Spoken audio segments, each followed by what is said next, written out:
Okay, so next we're going to talk reference for a minute. Reference. Where to get it, where is it at, what to use, what not to use. I want you to start looking at things and looking at them in a different manner.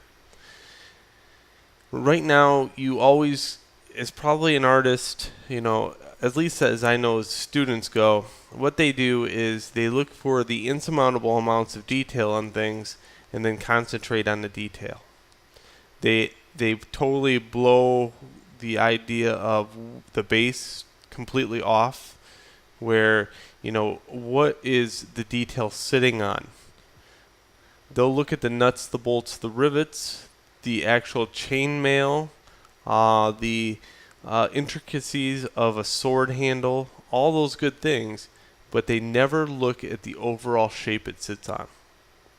So now we have to kind of look all the way back into childhood when you first started to draw and where did it go wrong.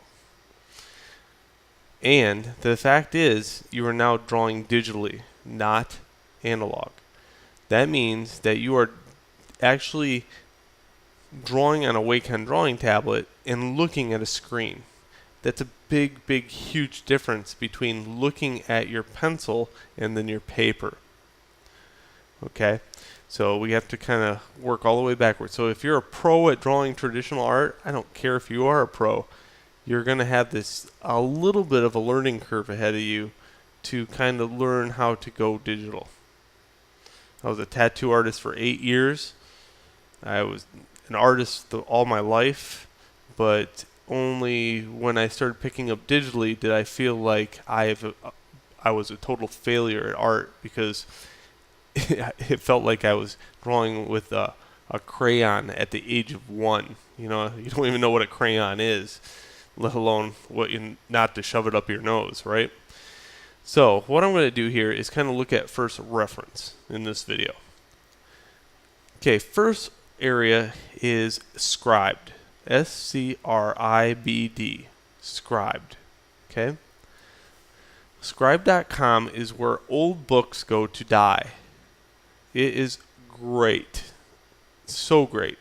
Let's go to books and try drawing, for instance.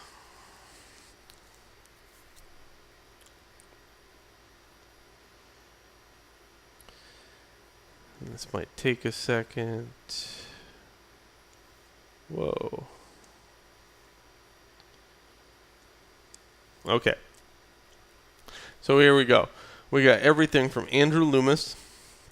Keep in mind, most of these books, the author is either dead or they have lost the copyright of the book. So that's what's great about these books.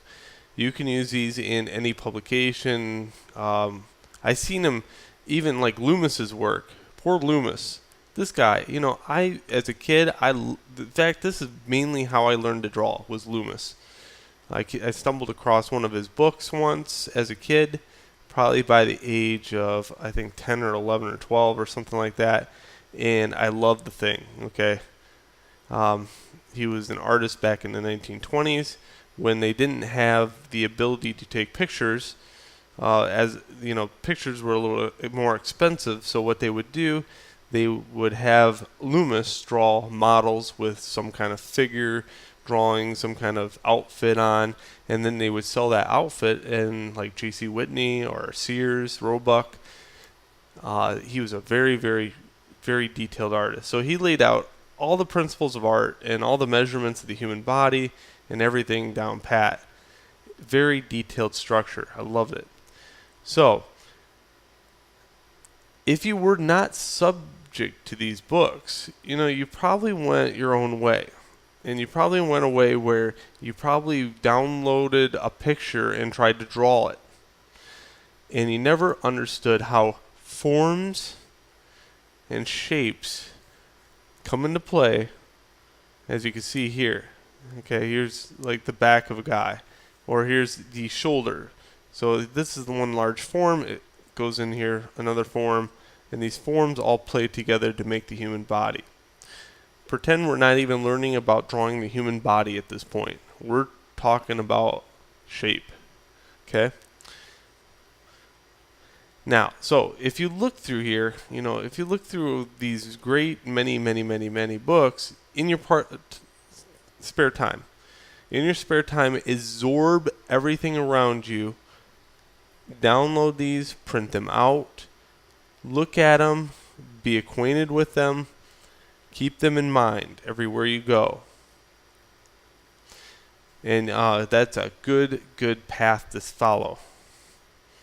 Okay, so there's these. Now what I want to show you is another reference spot. And I don't mean to plug my own stuff, but I do have a very nice area, www.houseoftutorials.net/Z, as in Zeta flea market. And it's a capital Z. Here's something I've been kind of building up throughout the whole, about 3 or 4 years. And I have 22 megapixel camera images out here. That's a real world of like 88 by 75 or something like that. It's huge, absolutely huge pictures. But what's really nice about these is I have a lot of like armor. I have, a great deal of just, and here's another idea of shapes. These are shapes, very intricate shapes and how they connect to each other. Okay.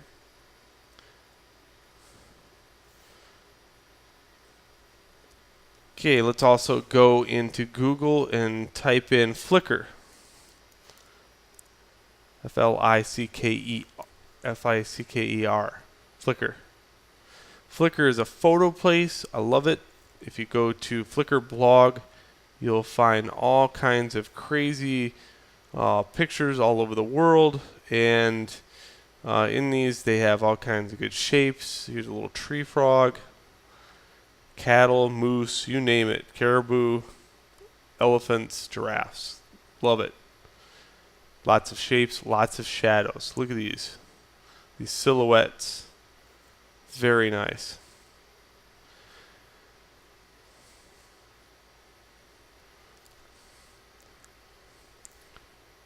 Okay, now in the next video, I'm still going to talk about this because I really want you to get to the point where you're kind of looking at other things.